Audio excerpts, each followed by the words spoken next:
they will come in similar to how they came in last time, a couple weeks ago, into our place and try to step up high and press us.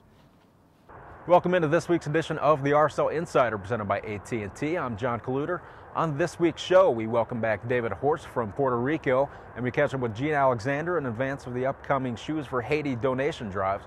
But first, Real Salt Lake and FC Dallas will continue their Western Conference semifinal series this Saturday at Rio Tinto Stadium. RSL trails the aggregate goal series 1-2 after last week's last-minute defeats down at Pizza Hut Park. But the good news is it's only halftime of the 180-minute game. So we'll catch up with RSL head coach Jason Kreis and midfield engines Kyle Beckerman and Ned Grabavoy, talk about the second 90 minutes coming up on Saturday night. You guys are in an interesting position. I mean, just score them out by a goal. I mean, you guys take it to a mini game after that. I mean, what do you guys can you come out? Are you a little more aggressive? I mean, is it the same kind of game plan? What changes? I mean, knowing the position you're in. Yeah, I don't think much is going to change. We just got to win the game. That's all we got to keep thinking about is just win the game. And if we have to go to extra time, then we have to go. And if we have to go to a shootout, so be it. But main thing, let's just get down and do what we've been doing at home and win the game. And then we'll see what happens. How was training today? I mean, you guys haven't lost many games. This is the first training after a loss. Was it pretty good? Super good. Yeah, the intensity was really, really good, and we just got out here and went after a little bit today. There wasn't as much tactical talk. It was just about them playing and competing, and the guys handled it really, really well. You guys have been in their boat before, knowing, I mean, being up after the first game kind of thing. I mean, does it help knowing that the you know what they're thinking when they're going to try to probably possess the ball a little longer? Yeah, it's a little wild. These traditionally these game twos have been nuts, and if you look in the past, I think the past two years we were in the playoffs, we went in winning and ended up being tied or losing in the series, and then coming out and win the game. So anything can happen. They can come in with one thought and three different scenarios happen in one game. So is there much concern in your locker room that it's been 2 games now where you've had significant portions of the game you guys have said you haven't played as well as you'd wanted to? Does that worry you? Because it seems like it hasn't happened hardly at all this year. Yeah, not that. I don't think as much. I mean, if you look at it, okay, I think it's the MLS playoffs. I mean, last year we went in a completely different situation as the 8 seed. And people probably sit there and say, well, they don't have much of a chance, but all 8 teams in the playoffs are good teams. I mean, they're all good soccer teams. They've all won plenty of games to get themselves a chance to go at the MLS Cup. And if you look at the last 2 games this season, yeah, I don't think we've played our best. But I mean, we played against 2 good teams. I mean, Colorado's a really good team. So is Dallas. I mean, these teams aren't just gonna roll over. And I think if you look last game, we did enough probably to get us out of there with a tie, and the guy hits an amazing shot, and that's soccer. And that's why I said before the game, we weren't even thinking about the second leg. Just wait, let's see what the situation is. We know what it is now, and we feel confident that we can get the job done. It's good. Speaking of not having a guy in an area, Javi in the midfield, how do you feel like that changes, I guess, the dynamic of your midfield when he's not in there? Yeah, I mean, everybody expects a different answer I'm going to give. I don't think it affects the way we play. Of course, Javier's a fantastic player and can be a difference maker for us a lot of the time. But we feel like we've got 4 other guys who step in and do a great job. The coaching staff has said for a very long time now that we feel like we have 5 guys that are playing very, very well in our midfield.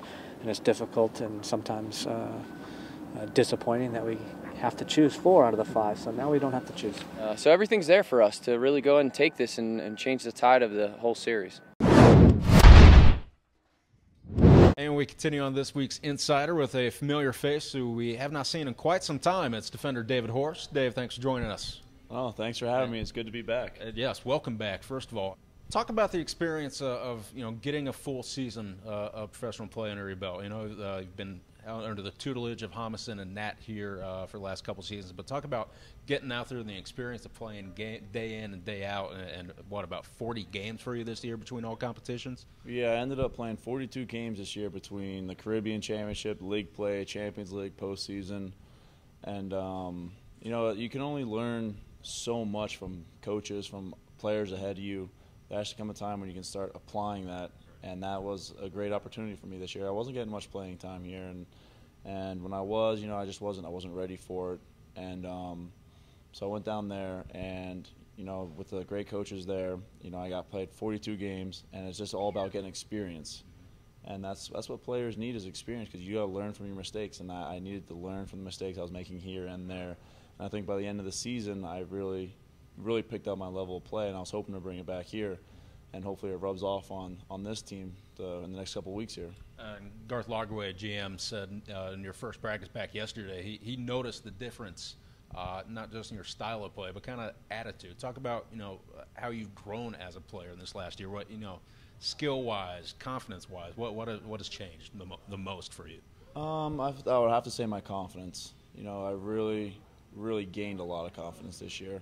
When you're not playing, and then when you do play and you don't play well, you kind of start questioning your abilities, and you can't do that, and that's what I was starting to do. And when I got down there and playing all the games and playing well, I really gained a lot of confidence in myself, emotionally, mentally, physically. I wasn't exactly a 90-minute player until I went down there. I got a lot of 90 minutes in from beginning to end. You got to stay tuned in for a whole game, and I was able to do that, and I learned so much just from playing game after game after game. And I suggest any player do it, because that's the only way you get better. And I think I have improved dramatically from beginning of the year to now.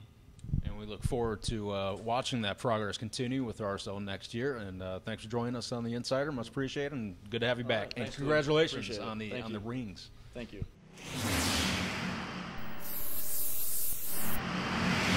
The amazing thing is that the whole town wants to help. The whole town wants to get behind us. They want to be part of it. In 3 years, the academy has become a community affair. From coaching and reffing to spectating, the fan base here of would-be participants rivals any youth program in the world. Gene was a lot like these little boys here. He grew up playing soccer on the streets of Verret until he was 10 years old. But even then, he was extraordinary in more ways than one. We close out this week's edition of the RSL Insider with midfielder Gene Alexander. Gene, thanks for joining us. Thank you. And we're here to talk about a very important cause that RSL and KUTV2 are promoting this week. It's the Shoes for Haiti shoe drive, which will help benefit the Gene Alexander Soccer Academy, which is back in your hometown of Verret, Haiti, yes. Correct? Mm-hmm. Talk a little bit about the camps. What besides soccer are you helping teach these kids? Well, I'm teaching these kids discipline, teaching them discipline and showing them that, just because they're in Haiti doesn't mean there's no way out. And I feel like soccer is one way out for these kids, because it was my way out. And the initiative behind the drive is to grow the number of kids able to participate in these camps. How many kids are there now, and ideally, how many are you hoping to grow it to in the program?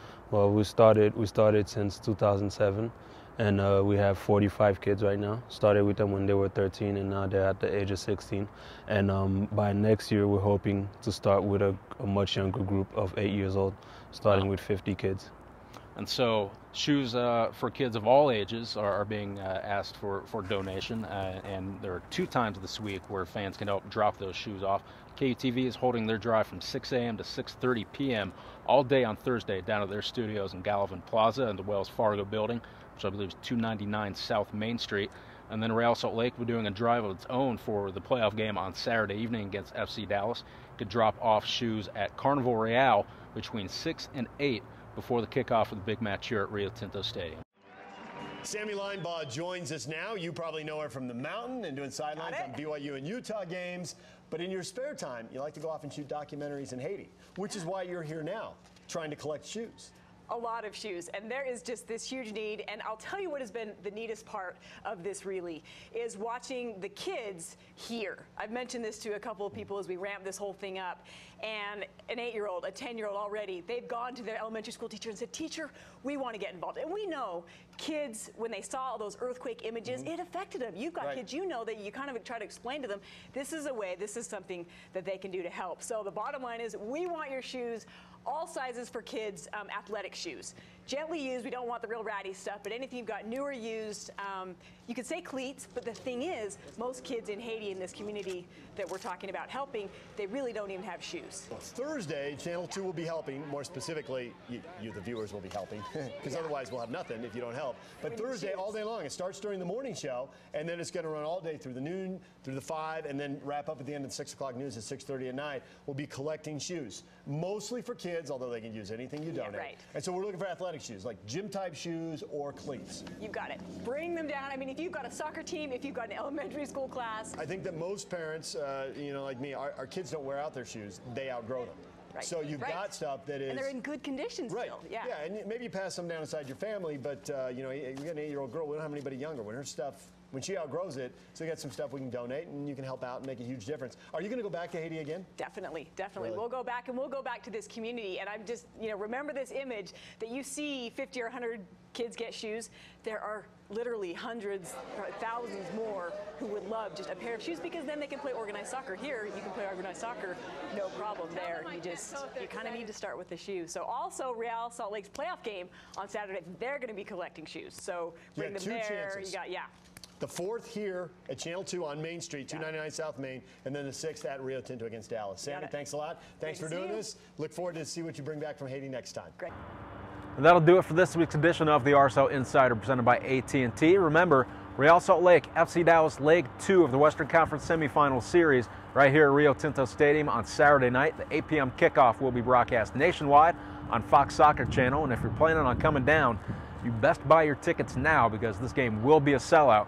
Visit realsaltlake.com for more details on how you can purchase tickets for a game you will not want to miss. Thanks again for joining us. See you next week on The Insider.